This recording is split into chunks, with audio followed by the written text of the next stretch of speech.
जिस रियासत में और जिस शहर में मैं मौजूद हूँ वहाँ पर वैसे तो कोई ज़्यादा सख्त इक़दाम नहीं किए गए हैं। जैसे कि हम देख रहे हैं कि न्यूयॉर्क में, न्यू जर्सी में या वाशिंगटन या सिएटल में बहुत ज़्यादा अमवात भी हुई हैं और केसेस भी बढ़ते जा रहे हैं।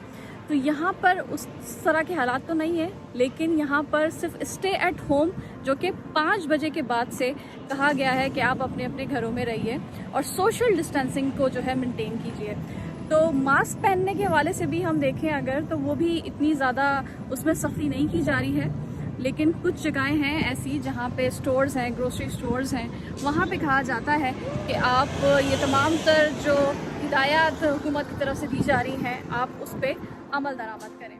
लॉस एंजलिस के मुकाबले में यहाँ पर बेघर आबादी का मसला कदरे मुख्तलिफ नहीं है, मगर हालात कुछ ज़्यादा अच्छे भी नहीं हैं। यहाँ की हुकूमत ने बेघर अफराद को एक जगह पे शेल्टर होम्स या कुछ खैमे लगाने की इजाज़त तो दी है, मगर ये इक़दाम इतनी बड़ी बेघर आबादी को वायरस से दूर रखने के लिए नाकाफ़ी है। फिनिक्स शहर में वैसे तो पाकिस्तानियों की तादाद 3 या 4 हज़ार से ज़ायद नहीं है, लेकिन यहाँ पे साउथ एशियन कम्युनिटी जिसमें इंडियन, पाकिस्तानी और बांग्लादेशी जो कम्युनिटी है वो एक जगह पर और तमाम तरह एक्टिविटीज़ जो कि हमारे कल्चर से रिलेटेड है वो सब मिल के करते हैं।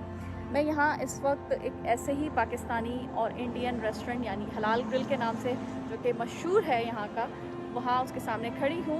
कोरोना वायरस के होते हुए यहाँ पे उनका बिज़नेस किस तरीके से अफेक्टेड हुआ है उनके ओनर से मिलते हैं और बात करते हैं। मैं मैमुना हिलाल हूँ, हिलाल ग्रिल की ओनर। मैंने अपना बिज़नेस स्टार्ट किया था 2013 में, ऑलमोस्ट 8 years ago।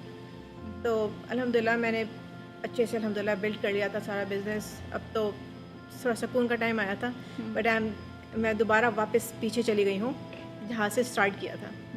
लाइक मेरा बिज़नेस अभी यू कैन से लाइक 1% रह गया हो, 1 से 2% रह गया बिज़नेस। मेरे दिन में शायद मुश्किल से 10-8 डिपेंड करता है कितने कस्टमर्स डिपेंड करता है। 8 से 10 कस्टमर आते हैं, like it's like only 1% what I am making. लेकिन अभी बहुत मुश्किल टाइम है।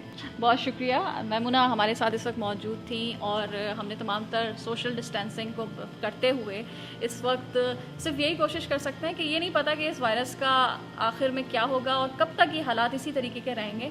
तो जिस तरीके से बिज़नेस ओनर्स हैं, दुकान वाले हैं या जिनके जो भी बिज़नेसेस हैं वो इस वक्त डिस्ट्रप्शन का शिकार हैं, तो उनकी ज़बानी आपने सुना कि वो किस तरीके से उसको मैनेज कर रहे हैं। लेकिन सर्वाइवल तो करना है, तो सर्वाइवल तो हम करेंगे। So let's see how long it will go. And मैं चलती हूँ इस वक्त बाहर और देखते हैं कि इस वक्त दूसरे शहर में जो हालात हैं वो किस तरीके के।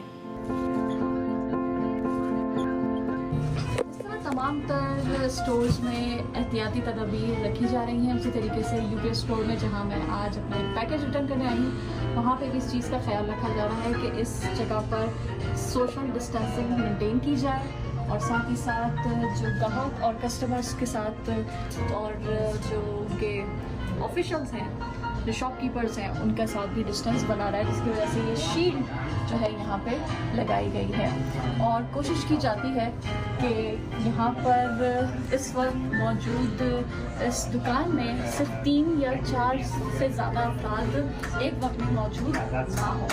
वेल आई एम लकी कि इस वक्त शॉप में कोई भी नहीं है और मेरा काम जो है जल्दी हो गया।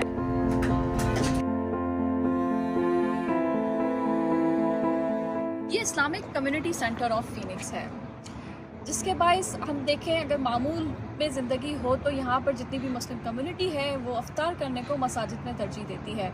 लेकिन कोरोना वायरस के पेश नज़र अब इन तमाम तर अहकामात को ख़ास तौर पर जो मुस्लिम कम्युनिटीज़ हैं और उनके मुंतज़मीन हैं, उनका ये कहना है कि वो लोगों को घर में नमाज अदा करने, अफ्तार अदा करने और साथ ही साथ समाजी दूरी बरकरार रखने और इस वक्त जो सरकारी पाबंदियाँ हैं उस पर अमल दरामद करने की ताकीद कर रही है।